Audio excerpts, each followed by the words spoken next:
ఆధార్ కార్డుకి సంబంధించి central government నుంచి ఒక కొత్త అప్డేట్ అయితే వచ్చింది. అదేంటో చెప్తాను. ఇన్ఫర్మేషన్ మర్చిపోగలరు, ఒకసారి వీడియోని సేవ్ చేసుకోండి.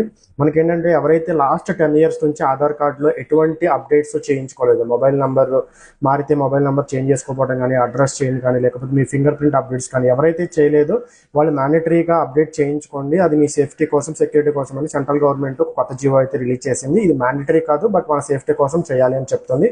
అలాగే ఎవరైతే చిన్నపిల్లలకి 4-5 years అప్పుడు కానీ చిన్నప్పుడు ఆధార్ కార్డు తీసుకొని వాళ్ళకి 15 years దాటిన తర్వాత, అంటే 18 years మ్యాండేటరీ, 15 years దాటిన తర్వాత ఫింగర్ ప్రింట్స్ ఎవరైతే అప్డేట్ చేయలేదో వాళ్ళు ఇమీడియట్గా అప్డేట్ చేయమంటుంది. ఒకవేళ చేయకపోతే అటువంటి ఆధార్ కార్డ్స్ ఇన్వాలిడ్ అని చెప్పి సెంట్రల్ గవర్నమెంట్ న్యూ జీవోలో స్పెసిఫై చేసింది. దీనికి సంబంధించి ఆంధ్రప్రదేశ్లో ఈ నెల 20 అంటే ఆగస్ట్ 20వ తారీఖు నుంచి 24 తారీఖు వరకు స్పెషల్ డ్రైవ్ అయితే పెడుతున్నారు. అన్ని గవర్నమెంట్ ఆఫీసుల దగ్గర ఆధార్ కార్డ్ ఫ్రీగా అప్డేట్ చేస్తున్నారు. అలాగే మీరు తెలంగాణలో ఉంటున్నట్లయితే మీరు ఈ సేవా సెంటర్స్ లేదా ఆధార్ సెంటర్స్కి వెళ్ళి మీరు అప్డేట్ చేసుకోవచ్చు. మరి ఎందుకు ఆలస్యం?